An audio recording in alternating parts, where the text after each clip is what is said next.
Mesdames et messieurs, bonsoir. Bienvenue dans le 19h30 de ce dimanche 2 octobre 2022. Voici le sommaire. Le groupe de réflexion alternative et perspective a tenu une assise ce samedi 1er octobre 2022 dans l'enceinte de l'université d'Abomey-Calavi. Cette assise, tenue en marge des élections législatives de janvier 2023, s'est penchée sur le thème jeunesse béninoise et partis politiques. Le reportage à suivre dans cette édition.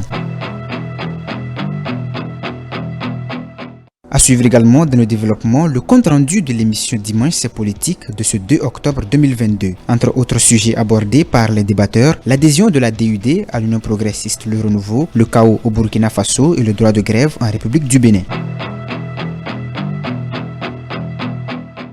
En interactualité, vous suivrez l'essentiel à retenir du séminaire tenu aux Comores et qui a pour objectif de donner des visions pour l'adoption des prochaines réformes dans le football national féminin.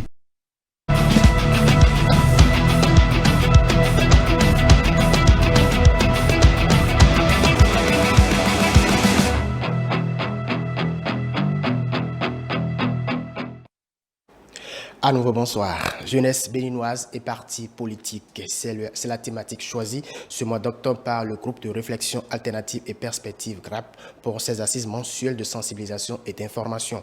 Un thème choisi en marge des législatives de 2023 qui se prépare activement. Jeunesse et militantisme, apport de la jeunesse dans la conquête du pouvoir par un parti politique, réforme du système partisan sont entre autres panels qui ont meublé les assises qui ont lieu ce samedi 1er octobre à l'université d'Abomey-Calavi. Angèle Toboula, Paul Estessa aussi pour le reportage.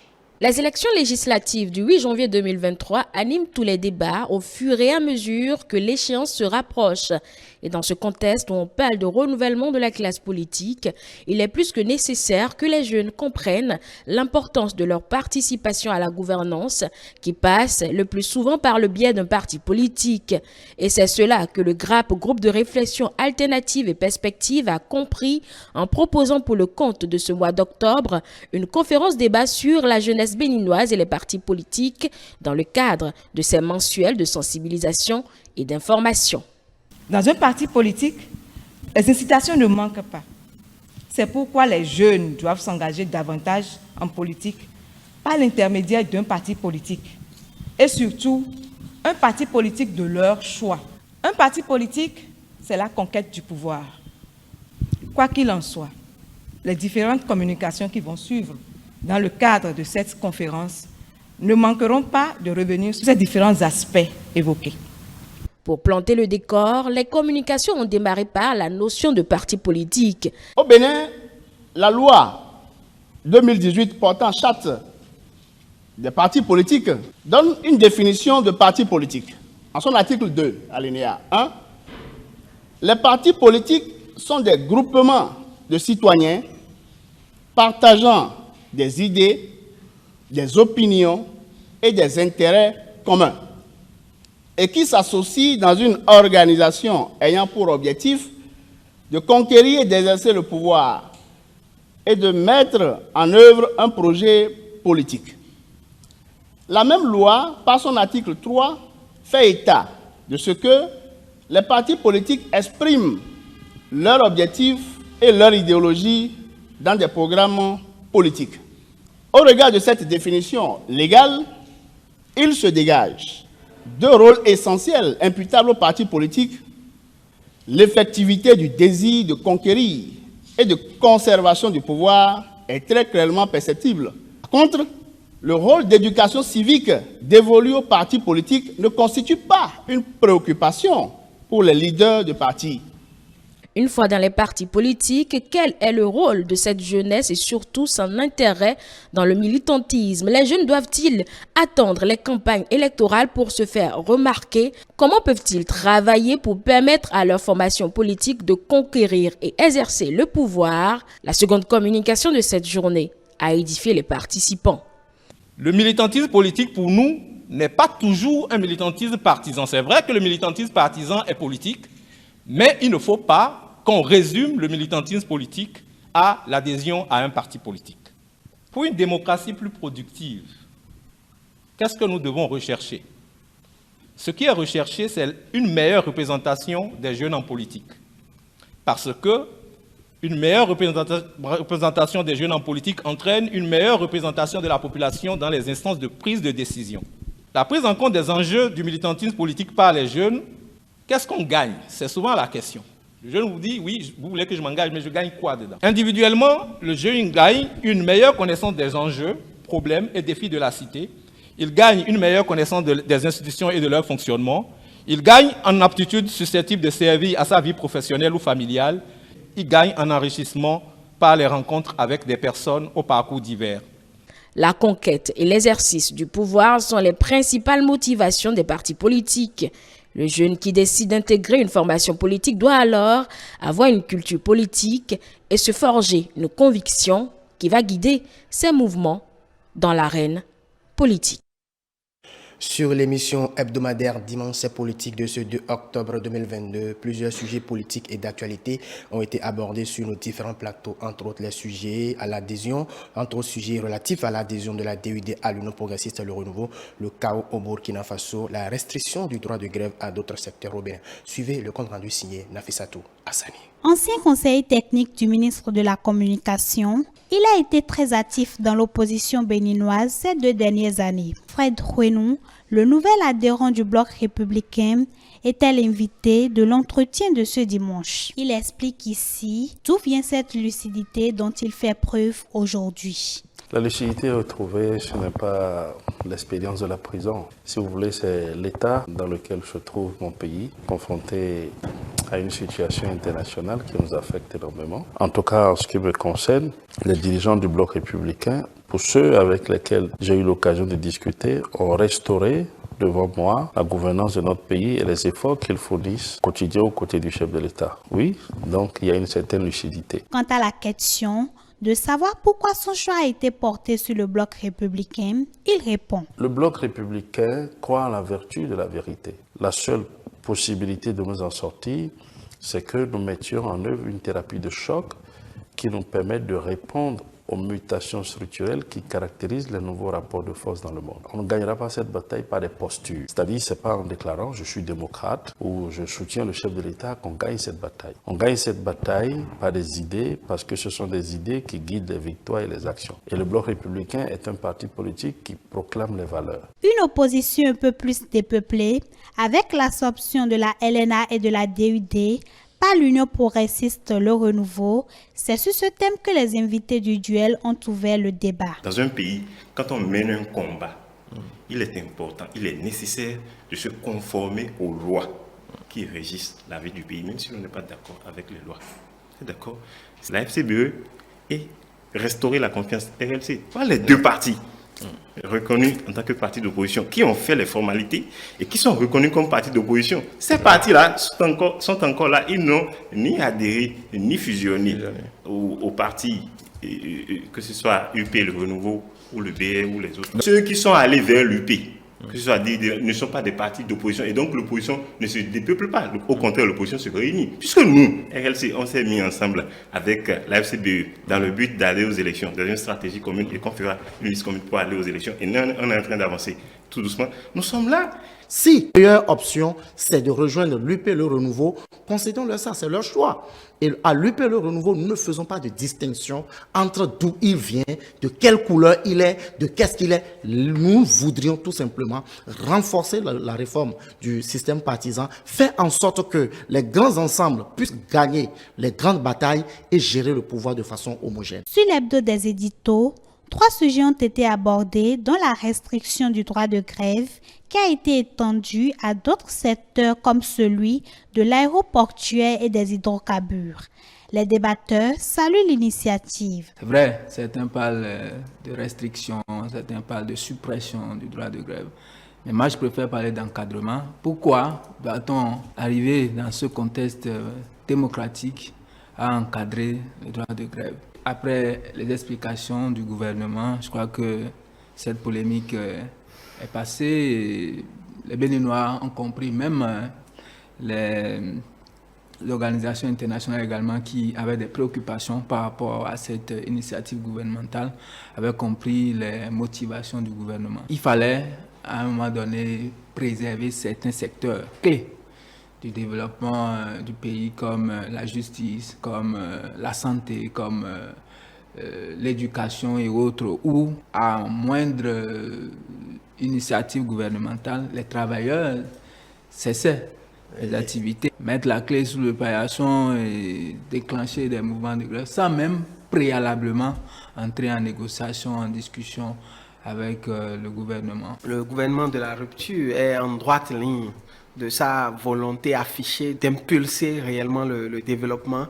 Et vous savez, il ne peut pas y avoir développement sans sécurité. Et donc, pour des raisons de sécurité, dans ce contexte où on a une poussée de l'extrémisme violent qui est en train donc de se transporter du Sahel vers le golfe de Guinée, qui comprend le Bénin bien sûr, il se comprend aisément, tout au moins quand on est dans la vision de la rupture, il se conçoit aisément qu'il faille quand même essayer d'encadrer un peu les choses, n'en déplaise une fois encore à ceux qui sont pointilleux sur les questions de liberté, de droit et autres. Donc, l'initiative ne devrait pas étonner. C'est une décision qui est venue à point nommé et il faut que les gens comprennent l'enjeu. Ce n'est pas de la restriction, on doit comprendre et en faire avec. Pourquoi ne pas accepter accompagner le pouvoir central si aujourd'hui notre pays a cette chance de bénéficier de cette infrastructure régionale? Valentin Aditi Khoudé de la DUD est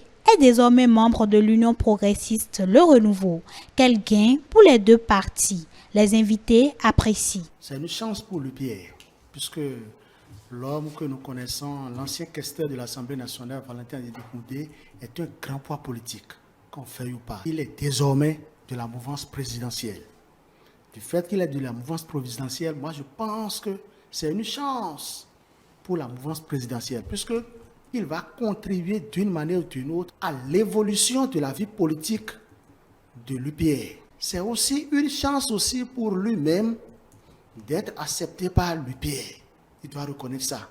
Quand on prend le poids, quand on regarde le poids politique de l'ancien questeur de l'Assemblée nationale dans sa circonscription électorale et que l'Union progressiste, le Renouveau, en soit arrivé à dénicher ce dernier, c'est assez évocateur, c'est assez important. C'est l'occasion pour Valentin Aditi Khoudé et ses militants de s'affirmer au sein de la mouvance présidentielle. La DUD est, qu'on veuille ou pas, le deuxième parti majeur du nouveau système partisan qui adhère donc à l'UP.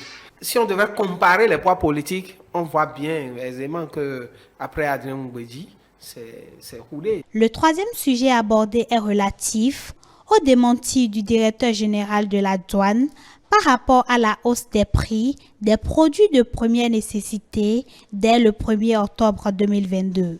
Les débatteurs pensent que la police doit être saisie afin que les commerçants véreux soient punis. Le 1er octobre de chaque année, les personnes âgées sont à l'honneur sur le plan international. À cet effet, le ministère des Affaires sociales et de la microfinance, à travers sa direction départementale de l'Atlantique, a organisé à l'endroit des personnes du 3e âge une promenade de santé dénommée Marche du Cœur. Cette activité qui s'est tenue dans la commune d'Abomey-Calavi a connu la participation de bon nombre de personnes de cette catégorie. Compte rendu, Moucharaf Ousmane, Isaac Mongba. Partis du siège de l'ex-pharmacie à Conville, ces hommes et femmes du 3e âge ont battu les pavés du tribunal d'Abomey-Calavi pour la destination finale du centre d'intégration et d'épanouissement des personnes âgées d'Abomey-Calavi. Accompagnés et galvanisés par des animations sonores, ces pépés et mémés, comme on les appelle affectueusement, ont répondu nombreux à cette initiative sanitaire dénommée la Marche du Cœur. Initiative qui s'inscrit dans le cadre des manifestations officielles de la Journée internationale des personnes âgées de l'édition 2022. La communauté internationale célèbre la Journée internationale des personnes âgées. Et à l'instar de tous les États du monde, le Bénin également, à travers le gouvernement de son Excellence le Président Patrice Talon, honore les personnes âgées. Et en prélude aux manifestations officielles que Madame le ministre des Affaires sociales et de la microfinance, le Dr Tony Fordé Véronique, a annoncé à travers son message à la nation et particulièrement aux personnes âgées, nous avons organisé cette marche ce matin que nous avons dénommée Marche du cœur.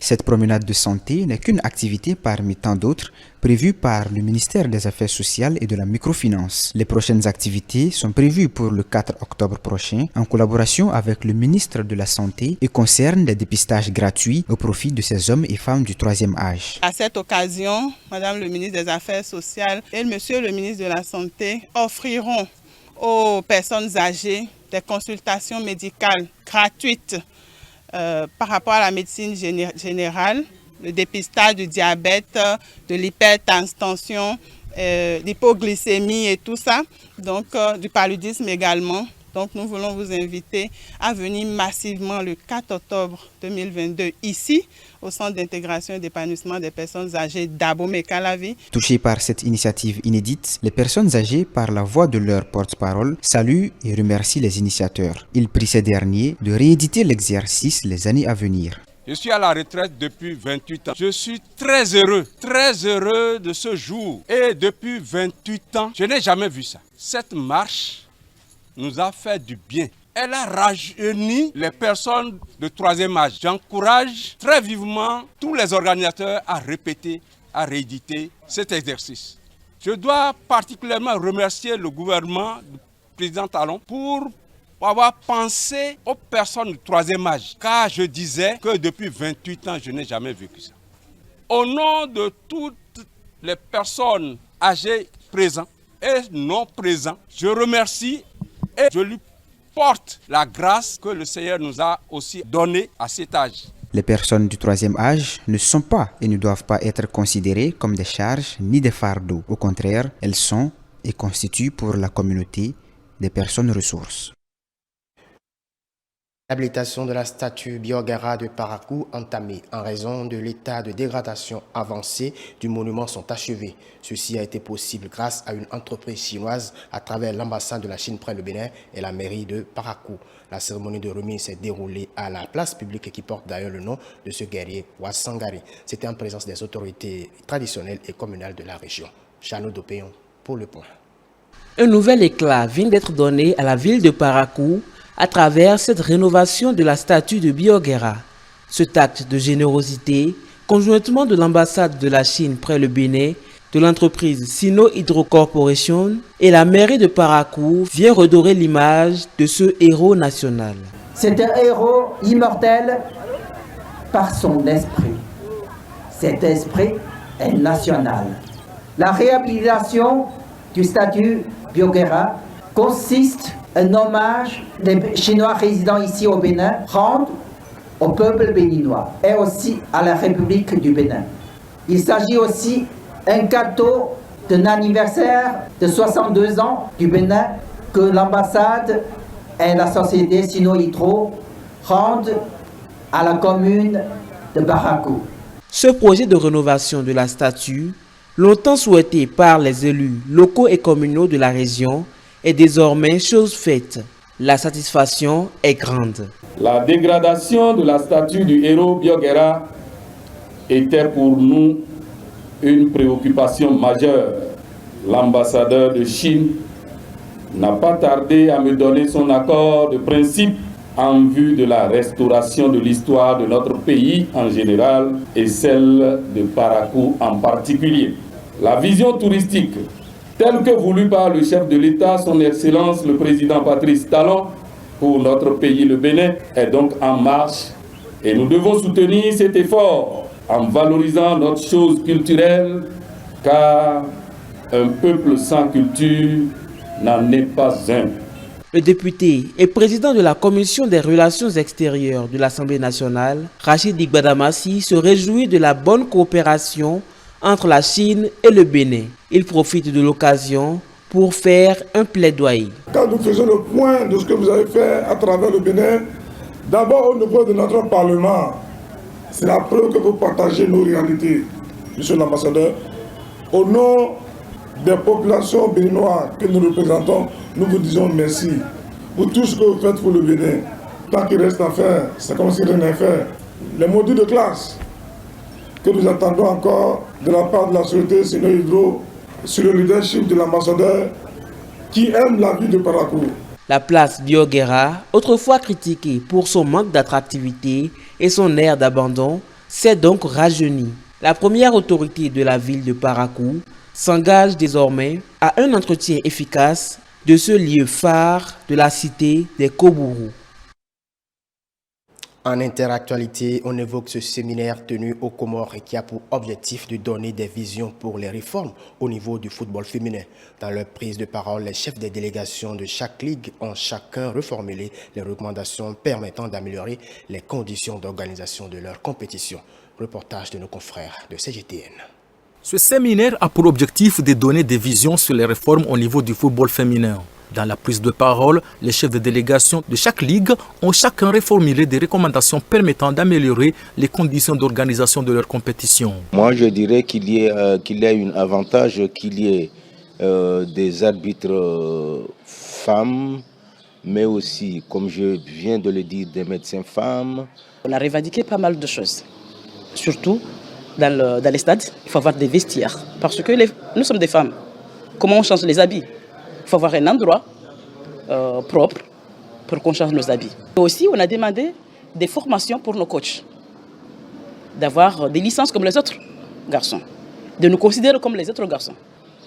Des formations des dirigeants des staffs techniques de chaque club, pour que chacun sache sa limite. Nous aimerions proposer à ce que chaque club de D1 puisse avoir aussi un club féminin, parce que l'expérience des clubs féminins, des clubs du football masculin, nous estimons qu'il y a déjà 42 ans depuis la création de la Fédération comorienne de football.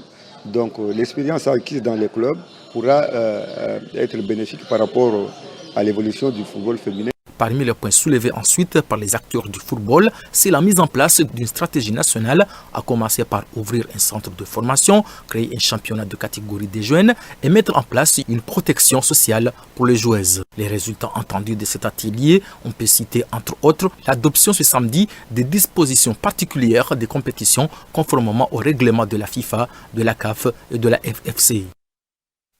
Sur cet élément de nos confrères de CGTN que nous mettons un thème à cette session d'information. Merci de nous avoir suivis. Vous pouvez nous retrouver également sur l'ensemble de nos plateformes digitales, notre site internet www.etelebene.com, notre page Facebook eTélé en direct, notre compte Twitter eTélé Live, notre chaîne YouTube eTélé Bénin et en direct via notre application iOS et Android eTélé Bénin. D'ici là, portez-vous bien. eTélé avec vous.